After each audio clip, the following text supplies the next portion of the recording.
allow adigaan ku aaminayo. qisadaan ka sheekayn doonna waxay tahay qisa uu inoo soo warinayo a'immada loo kala yaqaano muxuu ahaa ibnuljawsi iyo ibnunuxaas qisa ay soo wariyaan baan insha allahu tacala soo qaadan doonaa. marka qisadan ayaan insha allahu tacala bilawi doonaa. bismi illahi raxmaani iraxiim. qisadan iyada ah waxaa soo warinaya ibnuljawsi kitaabkiisa sifatu safwa, ibnunuxaasna kitaabkiisa mashaaricu lashwaaq. waxay ka soo warinayaan rajul saalix ah oo wanaagsan, magaciisa loo yaqaanay abu qudaama ashaami. abu qudaama wuxuu ahaa nin wanaagsan, aad iyo aad u jecel jihaadka iyo duulaanka jidka ilaahay subxaanahu wa tacaala inuu had iyo jeer ku jiro. ma maqlayo meel duulaan ka dhacayo oo gaalo lagu duulayo, mana maqlayo dagaal muslimiinta iyo gaalada u dhexeeyo. hadduuba maqlo wuu u degdegaa dagaalka isaga ah si uu muslimiinta ula safto, gaalada uga soo horjeesto. mar buu wuxuu fadhiistay xaramka madiina, masjidka nebiga sala allahu calayh wasalam. nin baa wuxuu yidhi, war nin yahow waxaan ku weydiinayaa, ma ii sheegi kartaa buu yidhi wixii kuugu yaabadnaa ee aad soo aragtay. ma ii sheegi kartaa wixii kuugu yaabadnaa ee aad aragtay inta aad jihaadka iyo ku soo jirtay jidka ilaahay subxaanahu wa tacaala dagaalkiisa. ma ii sheegi kartaa wixii kuugu yaabadnaa eed aragtay. wuxuu yidhi abu qudaama,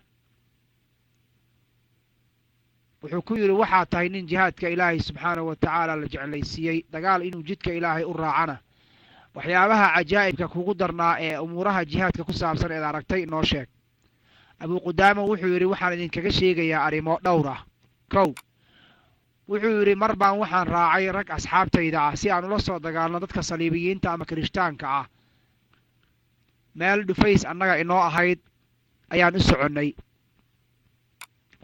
intaan waddada sii soconnay waxaan sii marnay magaalo loo yaqaano madiinatu riqa oo ciraaq ku taalla, webiga furaad dhinaciisa ku taalla. halkaas ayaan waxaan ka iibsaday buu yidhi awr ayaan ka iibsaday aan ku qaato hubkayga. dadkii deegaanka riqa deganaa ayaan waaniyey, masaajiddeedii baan ka istaagay, waxaan ku dhiirageliyey jihaadka ilaahay subxaanahu wa tacaala inay soo baxaan ayaan ku dhiirageliyey. qofkii aan bixi karinna jidka ilaahay subxaanahu wa tacaala inuu bixiyo, hanti bixiyo si qof baxa loo helo. dadkii markaan waaniyey waxbay soo ururiyeen buu yidhi, dadka qaarna way isdiyaariyeen. habeenkii markii la gaaray ee cadceeddu ay dhacday ee dadku qof walba uu gogashiisa iyo gurigiisa ku hoyday, wuxuu leeyahay guri baan kiraystay anigana si aan bal habeenkaa maadaama aan magaalada joogo u seexdo.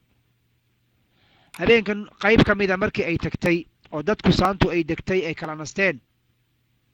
ayaa waxaan maqlay albaabkayga oo la garaacayo. markaan albaabkii furay waxaan arkay haweeney dhowrsoon isa soo duuduubtay, jilbaabka aad isugu soo xirtay. waxaan ku idhi maxaad doonaysaa?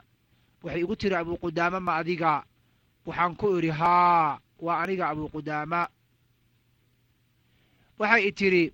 ma adigaa ninkii maanta hantida loo ururinaya jidka ilaahay subxaanahu wa tacaala iyo muslimiinta dhufayska ku jira ninka u socda ma adiga? waxaan ku idhi haa. waxay ii dhiibtay buu idhi maro oo la soo xirxiray sida xargaha camal loo soo sohay bay ii dhiibtay. iyadoo ooyeysa ayaan iga tagtay. waan eegay buu yidhi maradii, waxaa ku jiro qoraal yar oo uu ku qoran yahay. wuxuu yidhi waxay tidhi walaxaad noogu yeertay jihaadka ilaahay subxaanahu wa tacaala ayaad noogu yeertay, anigana ma awoodi karo inaan jihaadka ilaahay kuu raaco. waxaan soo gooyey bay leedahay wixii iigu wanaagsanaa ee aan haayey ee mara ah ayaan soo gooyey. dharkii gurigeeda yaallay bay soo jartay, waan soo solay bay tidhi, sida xargaha ayaan u soo solay si aad faraskaaga xarig oga dhigato. anigana ilaahay subxaanahu wa tacaalaa maradaa ayada aan soo googooyey ee aan soo solay, timahayga qayb ka midana aan ku soo solay, adna aad faraska xarig kaga dhiganayso jidka ilaahay dartiisa ilaahay anna uu igu dembi dhaafo. Abu Qudaama wuxuu yidhi waan la yaabay, gabadha waxa ay ii soo qortay baan la yaabay, siday ugu dadaalayso jidka ilaahay iyo jihaadka siday u jeceshahay iyo sida ay hilowga ugu qabto dembi dhaafka iyo jannada ilaahay baan la yaabay. waaga markuu baryey ee aan waabariisanay aniga iyo dadkii ila socday waxaan ka tagnay magaalada Riqa ayaan ka baxnay. markaan gaarnay dhufays loo yaqaano dhufayskii Muslima ibn Cabdilmalik ayaan waxaan arkay buu leeyahay dagaalyahan faras dul saaran oo soo qaylinaya, gadaashanaday ka soo qaylinaya, dhahaya Abu Qudaamow, Abu Qudaamow, Abu Qudaamow, isug oo istaag, ilaahay ha kuu naxariistee. Abu Qudaama wuxuu yidhi raggii ila socday dagaalyahanada waxaan ku idhi iska sii socda, aniga ayaa qofkan akhbaarta uu noo wada sugayee. waan u laabtay, gadaal baan ugu laabtay. markaan u dhowaaday hadalkii isaga ayaa bilaabay. wuxuu yidhi ilaahay baa mahad iskale, allihii aan ii diidin inaan adiga kuu raaco jihaadka oo aan i celinin anigoo dullaystay oo ah inaan ku waayo waddo aad martay oo anna aan iska laabto ayaan ka baqayay. waxaan ku idhi maxaad rabtaa? wuxuu igu yidhi waxaan rabaa inaan jihaadka kuu raaco. waxaan ku idhi buu yidhi wejigaaga marada ka qaad. wuu weji duubnaa, wejiga marada ka qaad. haddaad weyn tahayna qof weyn tahayna dagaalka uu kugu waajibo ku gaaray laasim kugu yahay xilligaagana waan ku aqbalayaa. haddaad qof yar tahayna jihaad kuguma waajibe waan ku celinayaa. wuxuu yidhi Abu Qudaama wejigii buu ka qaaday daboolka, waxaad mooddaa buu yidhi dayax 14aada wejigiisa si u dhaldhalaalaya u qurxoon yahay. waa nin dhallinyaro oo da'diisa 17 sano ay jirto. waxaan ku idhi wiilkayow aabba ma leedahay? wuxuu igu yidhi aabbahay waxaa dilay saliibiyiinta, hadda adigaad u socoto inaad la soo dirirta aad doonayso, anigana waxaan u socdaa kuwii aabbahay dilay inaan la soo dagaalo, aan dilo ama ay dilaan. waxaan ku idhi buu yidhi hooyo ma leedahay? wuxuu igu yidhi haa, hooyaday way joogtaa. waxaan idhi buu yidhi orod hooyadaa u laabo, iyada si fiican ula noolow, baari u noqo, jannada aad raadinayso hooyadaa agteeda ayay taallaaye. wuxuu igu yidhi Abu Qudaama hooyaday ma garanaysid miyaa? waxaan idhi buu yidhi may.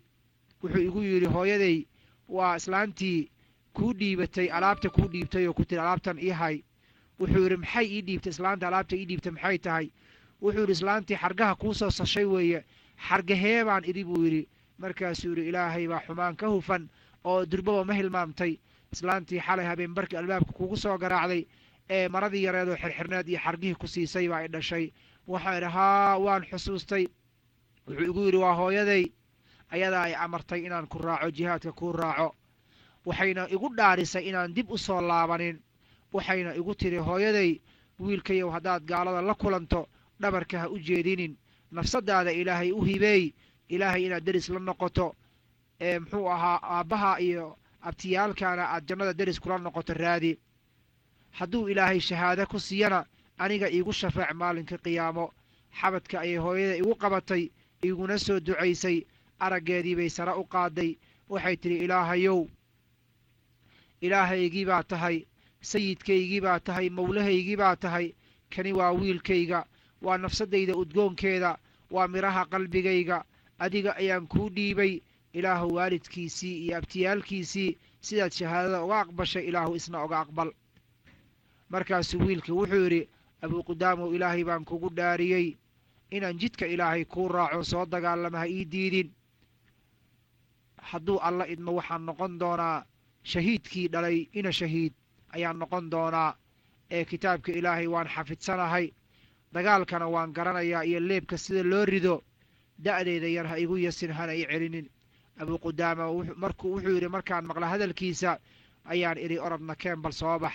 waan tagnay buu yidhi. waxaan aragnay nin dhallinyaraa oo dadaal badan inuu yahay. haddaan faraska raacnana isaga ayaa inoogu fudud oo naga horreeya fardaha eryiintiisa iyo kaxayntiisa. haddaan dhulka degnana isaga ayaa inoogu firfircoon.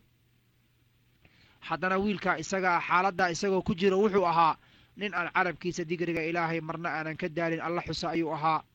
waan degnay buu yidhi, meel baan degnay, waanna soonneen. waxaan damacnay inaan afur samaysanno. wiilkii yaraa wuxuu ku dhaartay isaga inuu afurka samaynayo. waxaan ku nidhi maya. isna wuxuu yidhi wallaahi aniga ayaa samaynayo. waayahay baan nidhi. wuu baxay. afur samayntiibuu u baxay wuu inagu soo daahay dadkii baa igu yidhaahdeen afurkii waa la gaaray wiilkii yaraana wuu soo daahay ee maxaa ku dhacay abuuqudaama wiilka bal soo eeg waan baxay buu yidhi si aan u soo eego wiilkii wixii ku dhacay bal iyo meeshu ku mashquulsan yahay waxaan tegey buu yidhi isagoo dab intuu shiday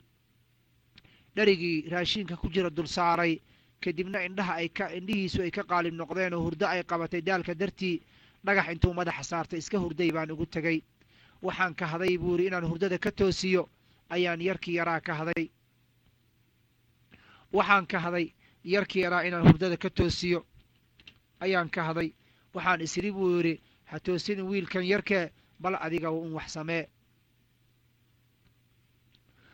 wuxuu leeyahay waxaana ka baqay dadkaygii saaxiibaday inaan u laabto anigoo gacmo maran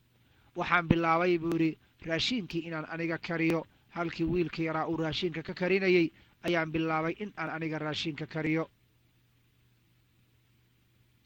wuxuu leeyahay marka wiilkii yaraa wuu ii dhowaa anigana raashiin baan karinayaa xilli wiilkii yaraa uu hurdayo ayaan waxaan arkay buu yidhi wiilkii yaraa oo dhoola caddaynaya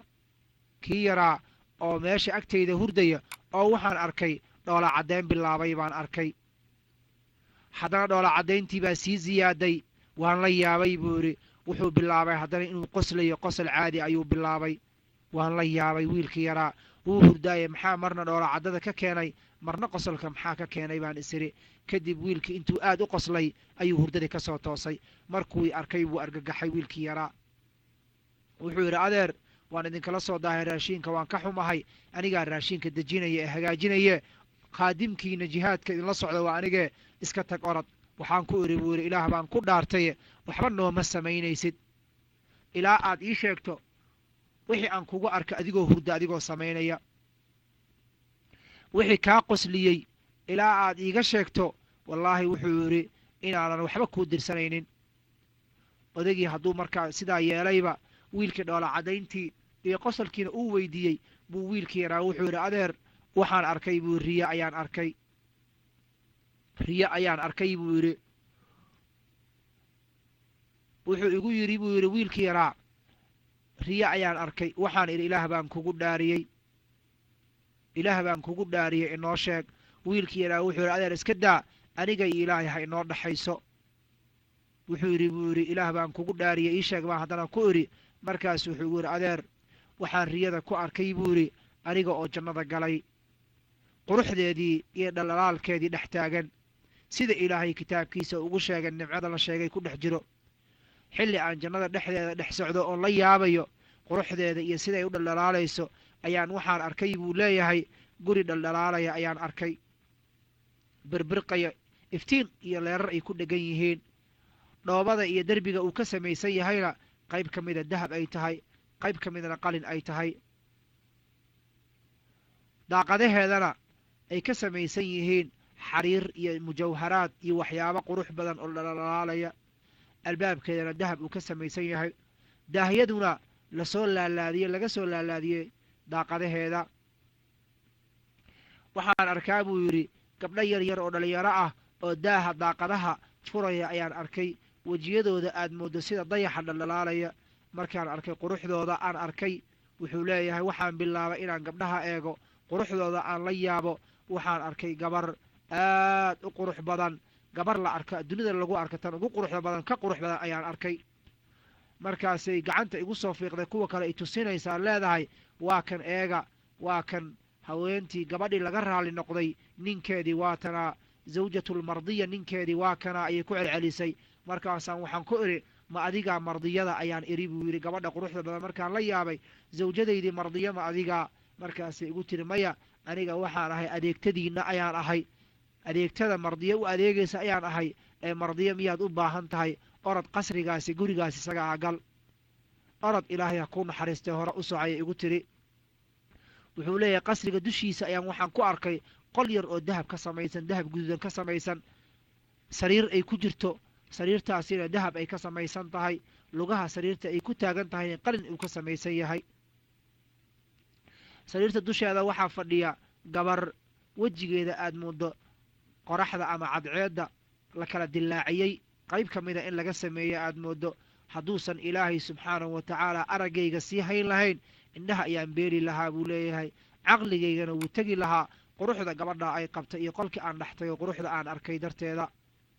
gabadha markay aragtay waxay igu tiri soo dhowow weligii ilaahayow kii alla uu jeclaadayow soo dhowow aniga adiga ayaa ileh adigana aniga ayaa ku leh markaan hadalkeeda maqlay oo aan u dhowaaday waxaan ku sigtay buu leeyahay gacantayda in aan dusha jirkeeda aan saaro ama gacanteeda aan saaro ayaan ku sigtay markaase waxay igu tiri kii nolosha ila wadaagi lahayow kii aan jeclaayow ilaahay subxaanahu wa tacaala xumaan ha kaa fogeeyo nolosha adduunyada qayb ka mida ayaa kuu hartay ani adiga berrito salaada duhurka kadib ayaa inoo ballana markaa ayaan kulmi doonaa markaasaan dhoola caddeeyey waana farxay buu yidhi adeer hadalkaa igu tiri inaan berri gabadhaa kulmayn ani ayada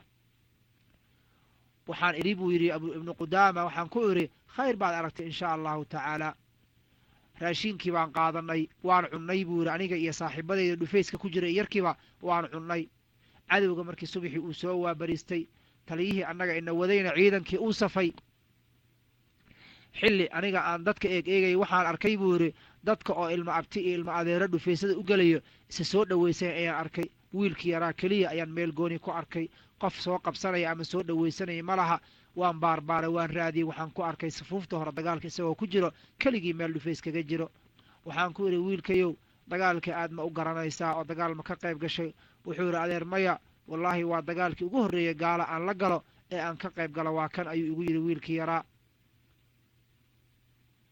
wuxuu leeyahay markuu intaa wiilka ii sheegay ayaan waxaan ku idhi wiilkayow arrinta sidaad moodda ma ahan qalbigaaga sida aad ku malaynayso dagaalka ma aha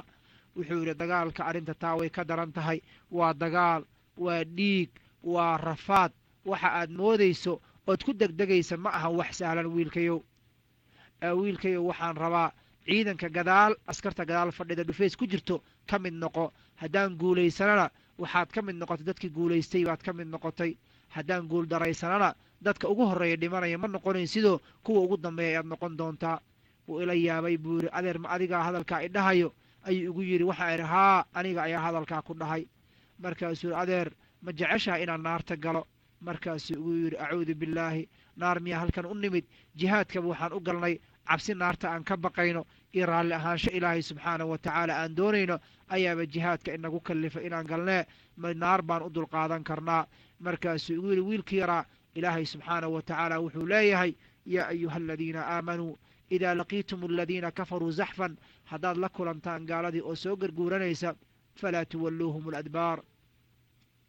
falaa tuwalluuhum aladbaar ha u sii jeedinna dhabarka waman yuwallihim yowmaidin duburahu ninkii dhabarka u jeediya ee carara ilaa mutaxarifan liqitaal nin dagaal xiladaysanaya aw mutaxayizan ilaa fi'ah qolo galaya qolo kale xagga taagan ciidan kusii biirayay ninkii sidaa yeela mooye wixii intaa ka soo hara faqad baa'a biqadabin min allaahi cara ilaahay ayuu la laabtay wama'waahu jahannam wa bi'sa almasiir naar buuna gelayaa meel loo laabtaa naar baa u xun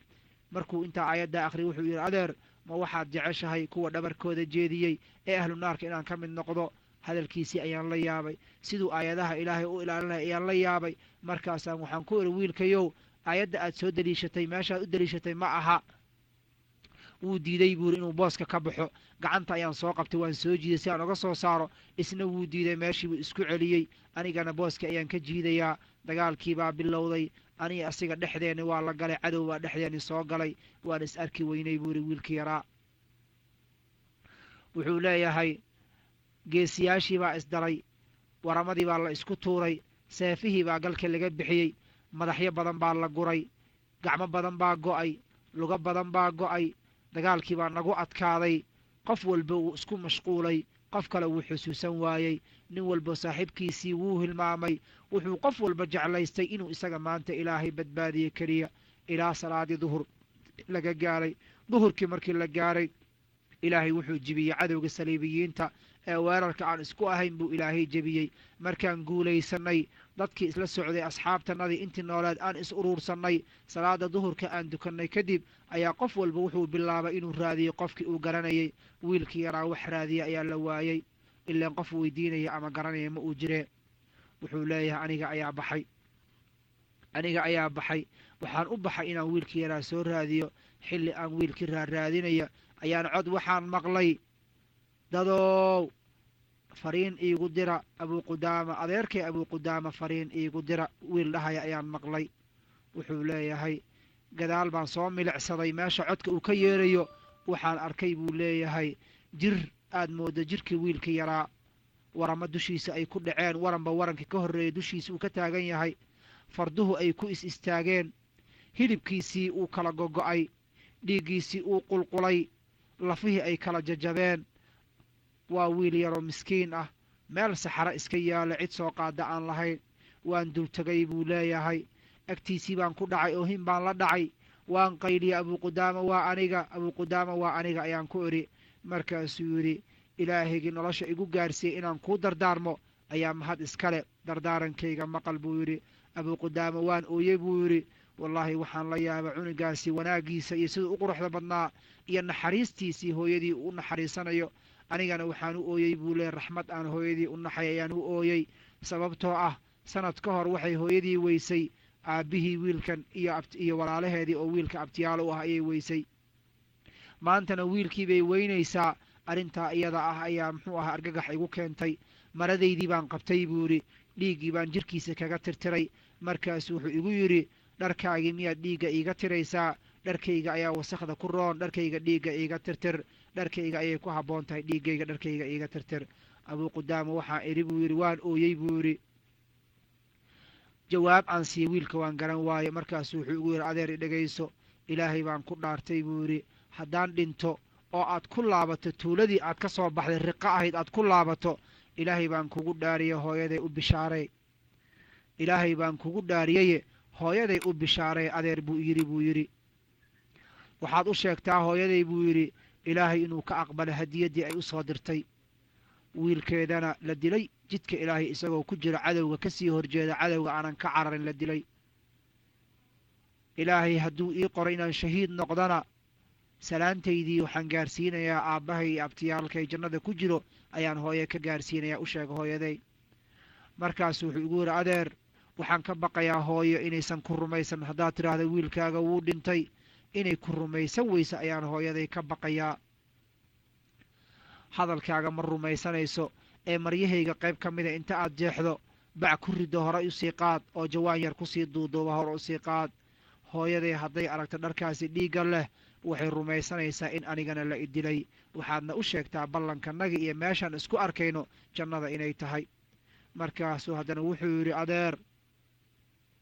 haddaad guriganagi tagto waxaad arkaysaa gabar yar oo aniga ila dhalato da'deeda 9 jir ay tahay wuxuu leeyahay guriga weli ma aanan gelin anoo bannaanka ka imid hadday aragto farxad iyo bishaaro ayay ku nooleed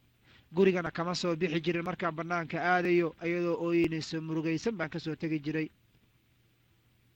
hadda haddii ay maqasho sanadkii hore waxa ay ka naxday geeridii aabbahay ayay ka naxday haddana haddii walaalkaa wuu dhinto la yidhaahdo way ka naxaysaa ee gabadha ayada waxaad ku tidhaahdaa haddaad aragto dharka safarka inuu kaa muuqdo ay ku aragto